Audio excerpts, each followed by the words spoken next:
Yes, guys, welcome to the next video. So in this one, we're going to be looking at ranges and consolidations.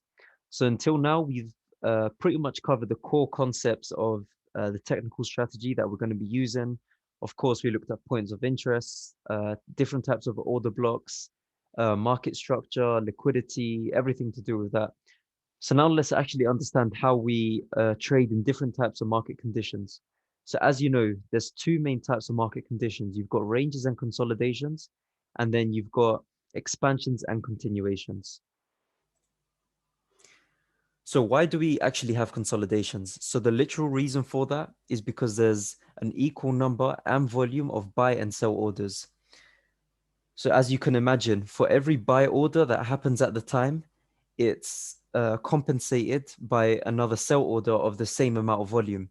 So what that means is price is very stable and doesn't move anywhere, doesn't move up or down.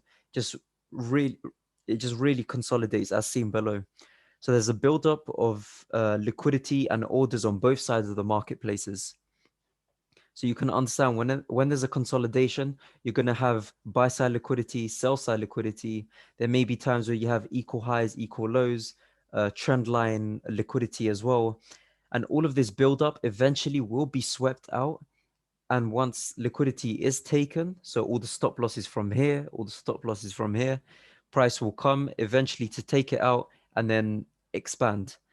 And that's just part of the price cycle. The next stage after consolidation is the expansion stage. So how to actually trade in a range. Now, the strategy is to take as many profits as possible and as soon as possible as well, because you've got to understand that when you're in a consolidation, you'll get many, many valid points of interest.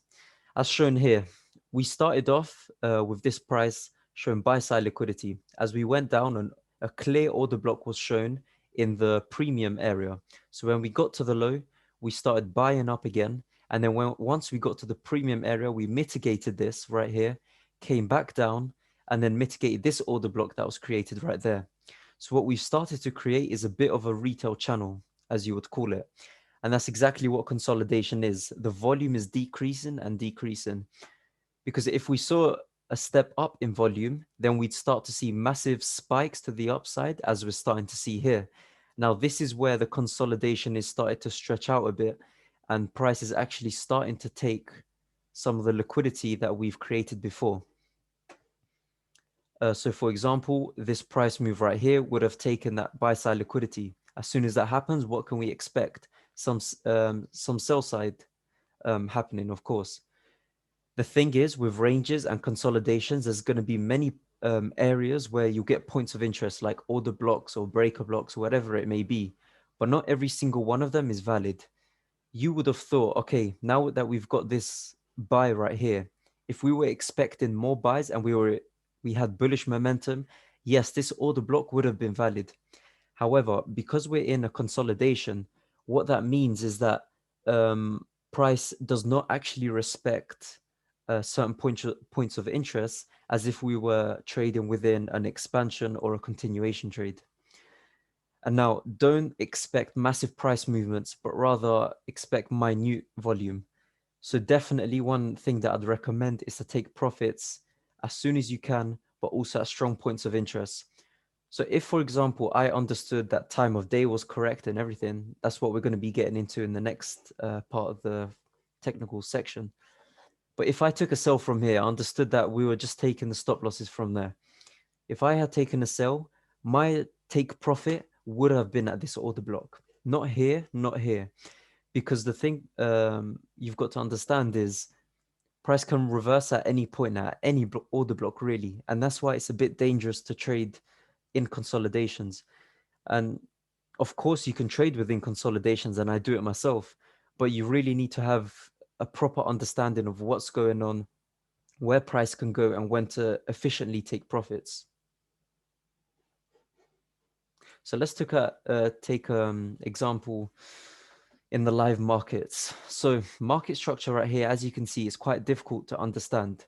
It's just presenting question marks everywhere. So we've got this low, then we've got the lower high, then we've got a higher low, then a lower high again, and then we get the lower low. So at this point right now, we would start to think, okay, now we're downtrending because we're starting to see there's mitigations to the downside, right? That's exactly what happens here. But then when price gets right there, it mitigates this, essentially this breaker block area right here, starts reversing the other way, and then comes back again below that low again. So what we start to understand right here is that we're in a consolidation. So we really need to be careful with the trades we're taking. If you had taken these trades right here, you would have incurred some losses unless you took profits very quickly or even went break even for every single trade. The example that we see here is when we mitigated this area right here. Yes, you would have got the entry in, but it came straight back to take your break even or your stop loss even. Came back down. Okay, so now we've got this clear point of interest right here. But no, again, it shoots straight back through. Now, in conclusion, try to avoid trading any pairs that consistently consolidate, since you will find it's tough to get a clear market structure that you can do well with. Stick to more trending pairs, since this is where you will get the cleanest price action.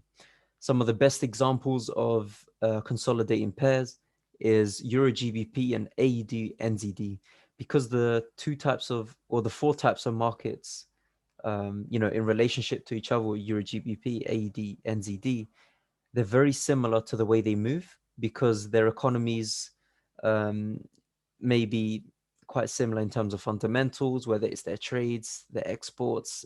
There's various reasons, but we're obviously going to look at that in the fundamental section in more detail. But just to understand this, it's much better to trade expansions and continuations. And when you've got consolidations, reduce risk especially, and do not overtrade, because you will find yourself so frustrated trying to understand some kind of market structure, but consolidations will make it very unclear.